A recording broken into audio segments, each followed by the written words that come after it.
Hello guys, welcome back to the channel. I recently released a lo-fi Christmas track with the familiar records on their compilation. It's called Cup of Cocoa, my track. I'll link the whole compilation in the description so you can take a listen to the whole compilation. And today we are breaking down my track, Cup of Cocoa, from that compilation. Also, we are getting very close to the 500 subscribers. As I said in the last video, I'm doing some sort of giveaway when we reach 500 subscribers, only for my subscribers. So if you want to make sure that you are a part of that, go ahead and subscribe. It's free and you'll be involved in the giveaway when that comes around. Anyway, let's jump into the project and take a look at the things I have going on.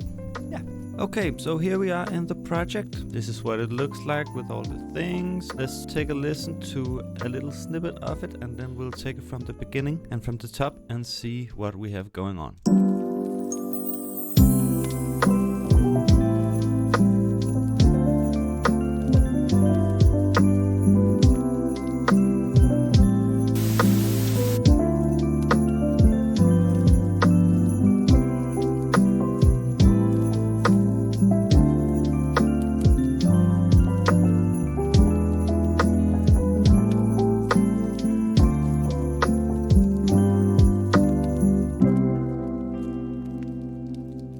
Yeah, so very nice Christmassy vibe. The first thing we have that comes on in the beginning is these lovely piano chords. This is just a simple jazzy kind of progression that you hear sometimes in Christmas music. It's a C major 7 to an A minor 7, then to a D minor 7 to a G7. And then at the turnaround we play an E7, flat 9, A minor 7, D minor 7, and a G7 chord. So very standard jazzy chord progression. At the beginning we just play these on the downbeats with some small melody stuff going on, but then when we go into the drop we start playing a little more groovy. The bass is doing some more stuff as well. When we go into this section before the first drop, the piano I use for this is a Spitfire Audio plugin called Felt Piano. Very nice felt piano. Cost I think $30, so not that expensive. Then we have standard lo-fi plugin RC20 on the Vinyl 3 preset, and I think I turned down the noise because I wanted to add my own, and then messed a little bit with the wobble so it wasn't too extreme. Then we have Isotope Vinyl. This is free just to get even more of a lo-fi sound. Then we have a Valhalla Vintage Verb at 12%, doing a little bit of reverb to give it some space, and then all the way at the end we have an EQ just to control the sound a little bit. I have the dynamic EQ set at around 300-400 Hz because that's where the mod is for this sound, just to control a little bit and give it some more of a high-end boost. Then we have a little bit of a glockenspiel coming in this section with the drums. I've layered it with two sounds. This is my own glockenspiel that I recorded with this microphone, with a lot of compression on it because I thought the attack was a little bit extreme. Then I have an EQ taking out the low ends and some of the extreme high end, and then giving it a extreme boost at where the harmonics of the sound is playing, just to really get the sound through the mix. Then I have a vintage reverb at the end at around 30%, and then I've doubled it with a one-shot glockenspiel from Splice. Sounds like this, with again the same reverb on it, just a little less wet, and together they sound like this. Very nice. And with the chords. We also introduce some drums in this section. We have this hi-hat from an L-Dre sample pack. It's just a loop. Then we have a snare, a rim shot, and then of course we have some sleigh bells. Now to get the sleigh bells and the hi-hat to groove together, a really cool thing you can do if you have a hi-hat loop is you can right click it and then you can press extract grooves, and then you get this groove from the hi-hat into your groove pool, and then you can pull it into your other sounds so they really sit together nicely in the groove. This is what the sleigh bell and the hi-hat sounds like without the groove. It works, but it's kind of off in a way, and then when we take on the groove, you can really feel the groove and that they are playing together. After this little section, we go into the main drop. This is what it sounds like.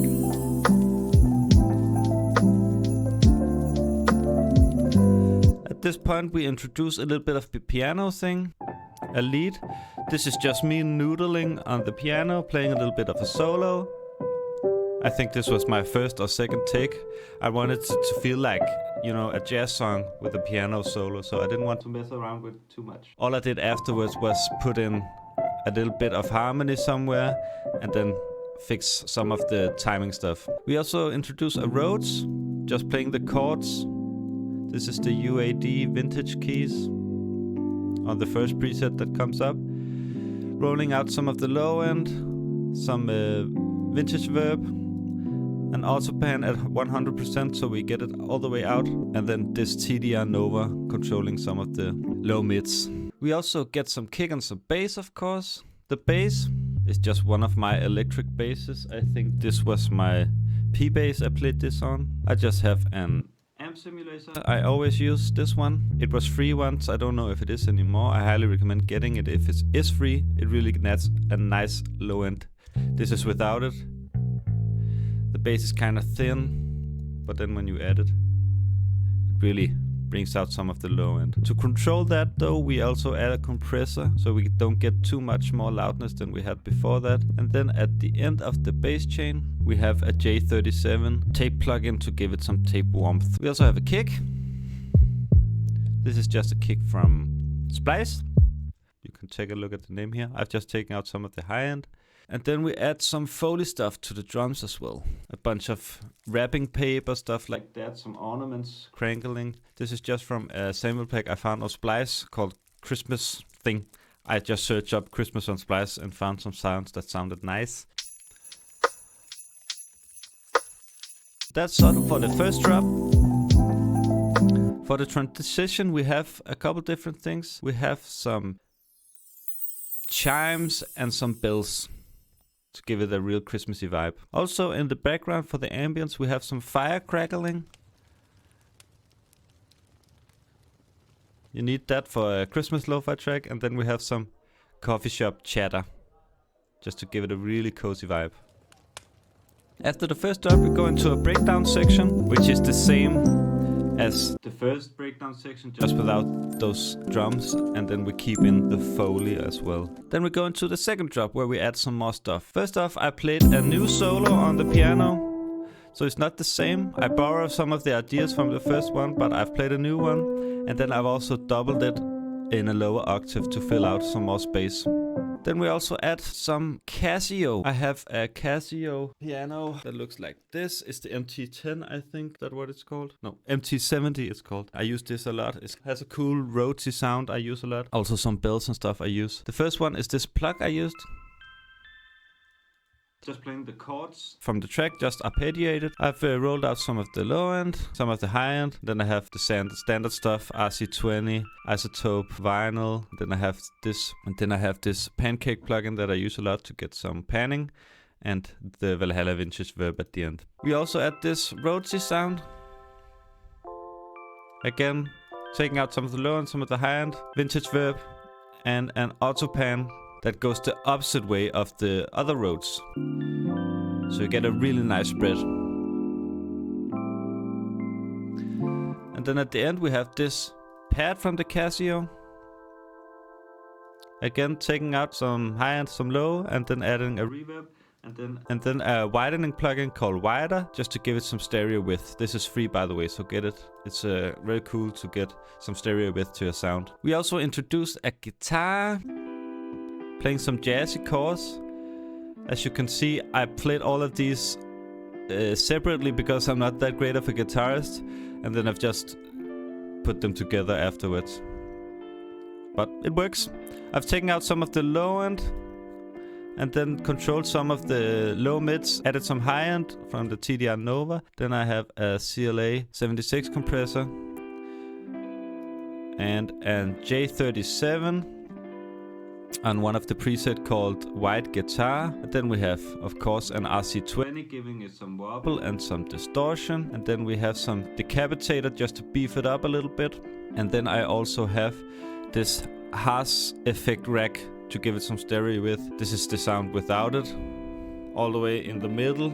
And then when you add the Haas effect, it goes out to the sides. Then of course we have the vintage verb on the guitar, and all the way at the end, again a TDR Nova just to control the muddiness of the sound. So this is what it all sounds like together in the last drop.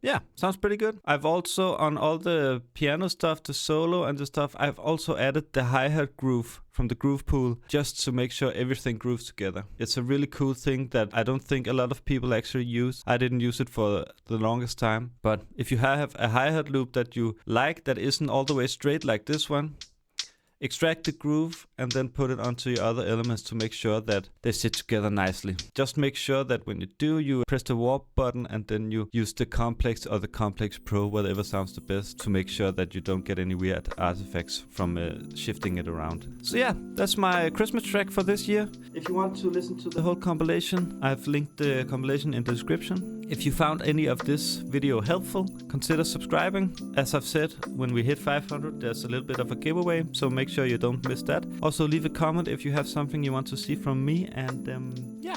And as always, remember, someday things will get better. See you guys.